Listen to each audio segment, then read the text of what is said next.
আসসালামু আলাইকুম। খামারে লাভ তো সবাই দেখেন কারেন্ট চলে যাওয়ার কারণে কতগুলা ডিম নষ্ট হয়েছে। কারেন্ট সমস্যার কারণে আর একটা ভুলের কারণে কতগুলা ডিম নষ্ট হয়েছে। এখানে অনেকগুলা ডিম, এখানে দেখেন পুরো এক পট এখানে আছে এতগুলা ডিম। আপনার যদি পরিচালনায় ঘাটতি হয় তাহলে এই ধরনের লস আপনাকে প্রায় সময় খাইতে হবে।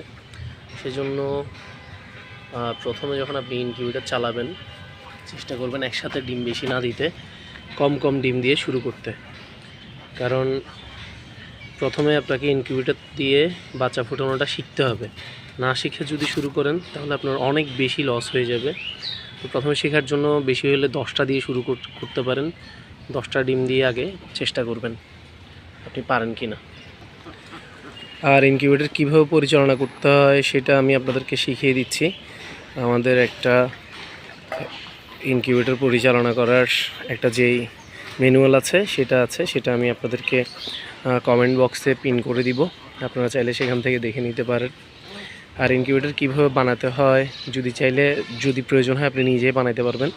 কীভাবে বানাইতে হয় সেই সম্পর্কে একটা ভিডিও দিব আমরা। তো এটার সাথে অ্যাটাচ করব না, ওইটা আমরা পরে পাবলিশ করব। কীভাবে পরিচালনা করতে হয় আগে সেটা সম্পর্কে জানেন। আর যদি কারো ইনকিউবেটর প্রয়োজন হয় তাহলে আমাদের কাছ থেকে নিতে পারবেন। তো দেখেন আসলে এই যে এখন আমার এতগুলো হাঁসের ডিম নষ্ট হয়ে গেল, এতে কিন্তু মন ছোট করার কিছু নেই, এটা রিজিকে ছিল। হ্যাঁ, আপনারা এই ধরনের যদি কখনো অ্যাক্সিডেন্ট হয়ে যায়, অনেকগুলো ডিম নষ্ট হয়ে যায় বা অনেকগুলা হাঁসের বাচ্চা মারা যায়, তাহলে মন খারাপ করবেন না। কারণ এটা আল্লাহর পক্ষ থেকে সিদ্ধান্ত ছিল যে আপনার এতগুলো জিনিস নষ্ট হবে। তো সেটা নিয়ে কখনোই আফসোস করবেন না। তারপরে আপনার জন্য ভালো কিছু অবশ্যই অপেক্ষা করছে, সেজন্যই এই ঘটনাটা ঘটেছে। তাই যাই হোক, আপনি সবসময় সেটা আল্লাহর সিদ্ধান্ত হিসেবে মেনে নেবেন। এর পিছনে ভালো কোনো কারণ অবশ্যই আছে। তো খামারে লস খান অথবা লাভ করেন, যেটাই হোক সেটা আপনার জন্য শিক্ষা, এবং মন ছোট করবেন না। এটা হচ্ছে সবচেয়ে ভালো উপায় আপনি টেনশন থেকে দূরে থাকার জন্য। আর আমার এই এতগুলো ডিম নষ্ট হওয়ার পেছনে মূল কারণ ছিল বিদ্যুতের সমস্যা। আর একটা সমস্যা ছিল আমাদের যেই ইনকিউবেটরের সেন্সর ছিল, ওই সেন্সরটা পানির সাথে লেগে যায়, মানে ভেজা কাপড়ের সাথে লেগে যাওয়ার কারণে ওই সেন্সর বুঝতে পারে নাই যে ভিতরে তাপমাত্রা কত আছে।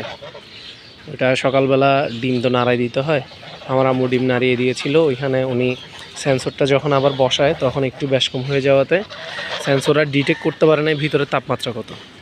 ওই তাপমাত্রা বুঝতে না পারার কারণে ভিতরে অধিক হিট হয়ে সবগুলো ডিম সেদ্ধ হয়ে গিয়েছে। তো ব্যাপারটা আমি আপনাদেরকে দেখিয়ে দিব কীভাবে হয়, কী ভুলের কারণে হয়। সেজন্য সেন্সরটা কোথায় রাখবেন, কীভাবে রাখবেন সেটাও আমি দেখাচ্ছি।